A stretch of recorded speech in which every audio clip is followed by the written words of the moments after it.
So first things first, we're going to factor this thing. 2 times x plus 3, and then the bottom I can take out a negative 3, and I'll get 2x plus 1. And the first thing I want to check for is if anything cancels. If it did, it'd be a whole. Nothing cancels, I move on to my vertical asymptote, where the bottom is 0, so that bottom will be 0 when x is negative 1/2. The horizontal asymptote, I compare the degree of the top to the degree of the bottom. They're the same, so I take my coefficients. Y will equal 2 over negative 6, so negative 1/3. That's ugly. Cool. And so now I always check to see where, if it crosses the horizontal asymptote.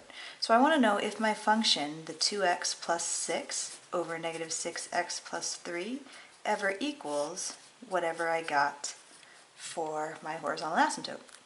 And I can solve this just normal. I'll cross multiply.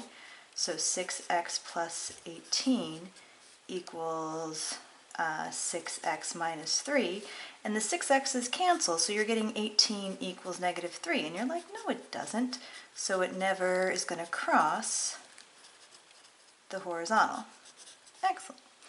Now I'll grab myself some intercepts. I'll grab a y-intercept when the x is 0, and that's for any graph. Any graph, the y-intercept happens when the x is 0. So when the x is 0, the y is going to be 2 times 0 plus 6. Oops, can you see it? I can't have them both at the same time, but I'm plugging it into the original. 2 times 0 plus 6 over negative 6 times 0 plus 3. So over negative 6 times 0 plus 3. So I get 6 over 3, which is 2. So I have a y-intercept of 2. And then the x-intercept always happens when the y is 0, right? And so if I want the y to be 0, in my original function, this is like a y, I want this to be 0. So 0 will equal that. So 0 will equal 2x plus 6 over negative 6x plus 3. And I'm going to multiply both sides by negative 6x plus 3. So negative 6x plus 3 times 0 will be 0. This side will cancel out like I planned, and I get 2x plus 6. 0 equals 2x plus 6, so x will end up being negative 3. And so some students will learn, oh, it's where the top equals 0, but I cannot stand that because an x-intercept will always happen when the y is 0, whenever that. So don't memorize any silliness, just let the y be 0 and solve. Okay, so we've got that. So we've got everything that we want. Let's plot what we've got. So I'm going to make an axis here. And I'm going to start by plotting. We had a vertical asymptote of negative 1/2. So I'll plot a vertical asymptote when x is negative 1/2. I had a horizontal of y equals negative 1/3. I have a y-intercept of 0, 2, and I have an x-intercept of negative 3, 0. 0, 2, negative 3, 0. Did I mess up somewhere?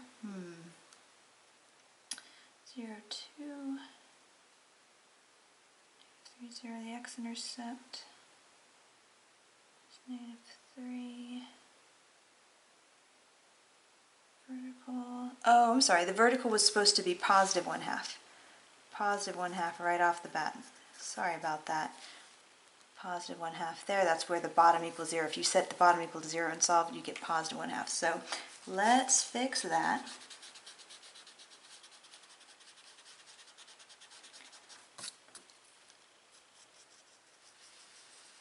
Excellent. Cool.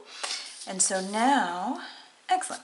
So what I've got is, now this is why I thought it was so important to see whether it ever crosses your horizontal. It's never going to cross it. So I am safe to say that my function is going to be above the horizontal asymptote on this side. So it's going to come down and get close to the horizontal here, go through that, and then come up here. There's that side. So that's what it's doing on the left side of this asymptote. What's it doing on the right? Now here's where that idea of if you look at the polynomial inequalities videos, and we talked about even and odd multiplicities, well, this asymptote, it works the same way. This is exactly like we were looking at in those inequality problems. So if this asymptote came from a multiplicity of 1, a power of 1, that factor, then it's just going to alternate signs. So if it's positive over on this side of the asymptote, if I'm going to positive infinity on this side of the asymptote, then on the other side I'm going to go to negative infinity. And if it had been squared, it would have stayed up here. And we'll get to those eventually. But yeah, so I'm going to be down here, and since I never crossed this, I'm just eventually going to reach, oops, you can't see, sorry. I'm going to be down here, and then down here, so I was up here on this side of the asymptote, down here on this side, and eventually I reach this asymptote over there. And there's my graph, and hopefully you could see most of that. We're going to do a bunch more. So there you go.